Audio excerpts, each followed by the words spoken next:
A married woman who was among the 11 kidnapped train passengers that were released recently has staged a lone protest in Kaduna, urging the federal government to hasten the negotiation process and ensure that the remaining kidnapped 50 passengers were released.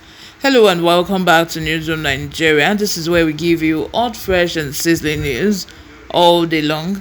If you haven't subscribed to this channel, please make sure you subscribe.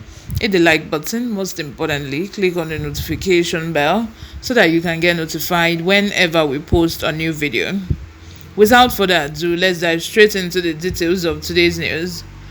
The woman who spoke with Vanguard said her husband, whom they were kidnapped together, is still in the terrorist den. I cannot sleep any longer. My husband is among those still in the bush. Anytime I remember how they were suffering in the bush, I can't sleep again, she said. She called on the federal government to speed up the negotiations processes so that, her husband and others who had spent 90 days in captivity would breathe the air of freedom again. There is need for government to intensify efforts towards dialogue with the terrorists and find ways of releasing the remaining 50 passengers that are still in captivity, she said. There are still children and old women and other people that are still in their captivity, facing all kinds of daily challenges, which include ecological challenges, cold, rain, and facing deadly reptiles. She urged the government and other stakeholders to see reason and engage in proper dialogue that could ultimately lead to the release of the 50 remaining hostages. This is really sad. I cannot even imagine what this woman would be going through right now. Like, she might sometimes even think that it's better for her to remain in captivity with her husband than for her to be out here and the husband is, still in captivity, since they were even there together before. This is really so sad, and I don't know what our government is doing.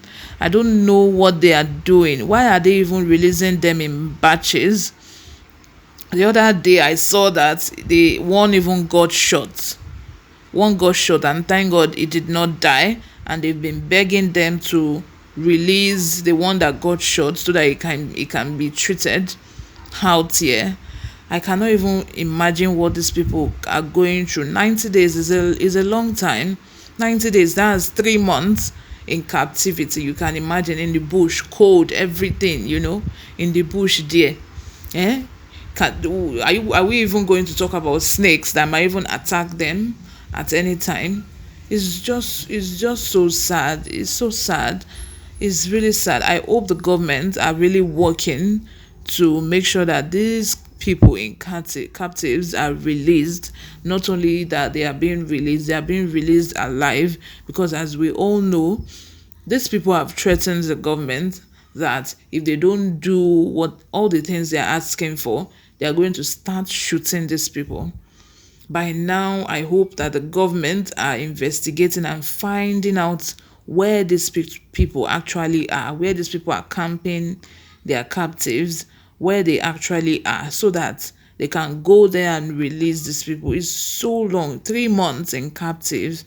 This is so sad, though. It's really, really sad. And every day we keep talking about the security challenges that we have in the country, that the country has been facing. It did not start yesterday. It's been years now, years since Boko Haram started, and it keeps getting worse every day. Now we are not only dealing with Boko Haram, we are dealing with kidnappers, we are dealing with bandits, It's really, really sad. The security fabric of a country is so transparent. It's just so porous. I cannot even really imagine those, especially those that are living in the north. If you're in the western part of Nigeria, I might say you're lucky, because those that are in the north, they are the ones that are really feeling the heat. They are the ones that are really going through it. There are lots of local governments in the northern part of Nigeria that you would not even find anybody there.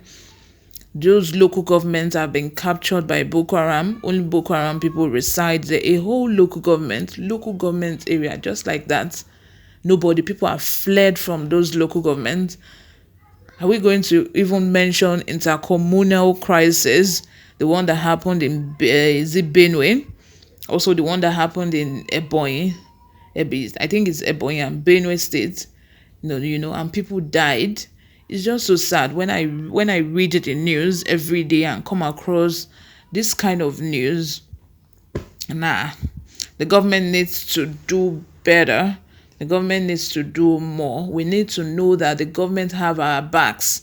That is why you have people trying to flee the country. People are you remember the boy, the organ, the Daniel, the organ Ekwerimadu's case. The boy was promised greener pasture. They promised him they were going to get him a job in other country. Migrating to other country. Let me leave before I go on. Migrating to other country now seems to be the dream now in Nigeria. If you're a Nigerian, most of Nigerians, they aspire to migrate to other countries. They aspire to leave the shores of this country because a lot of things are not working. There are a lot of things that are not working in this country. Like I was saying before, I went to another thing entirely. Ekwerimadu's case, this boy was promised, greener pasture, a good job outside the country. They got there and his kidney wasn't a match for the girl. And then they decided to, they were trying to bring him back to Nigeria. Since your kidney wasn't a match, you are going to go back to Nigeria and go back to your family. Like every normal human being should be happy about that, isn't it? At least they will give him small money, even if it's not up to the one that was actually promised. At least you will know that at least, I don't travel out before. You get what I'm saying? This boy, seeing this, he didn't want to go back home, allegedly, anyway, because that is allegedly. Guys, allegedly. Nothing is, verified yet, but this is what I am deducting from everything that we have seen so far. This boy then ran away from the house, and then after spending 2 days on the street, he went to a police station. He lied, saying all sorts that he wasn't told. Meanwhile, he was told he's more than 15 years old. He's 21 years old. He knew that he was going there for organ transplant, for kidney transplant. He got there and lied to them at the police station so that he can be able to be granted asylum to continue to stay in that country. All because Nigeria is not working. If the country we are in is working, we're in a good country, you have your job, you are living well, why will people want to travel out of the country? Why will people want to go and seek asylum in other country? Let me know what you think in the comment section. But this is a very big problem for Nigeria at the moment. I would love to hear from you. Comment in the comment section. I respond to all my comments. Subscribe if you haven't. I'll see you in my next video. Bye for now.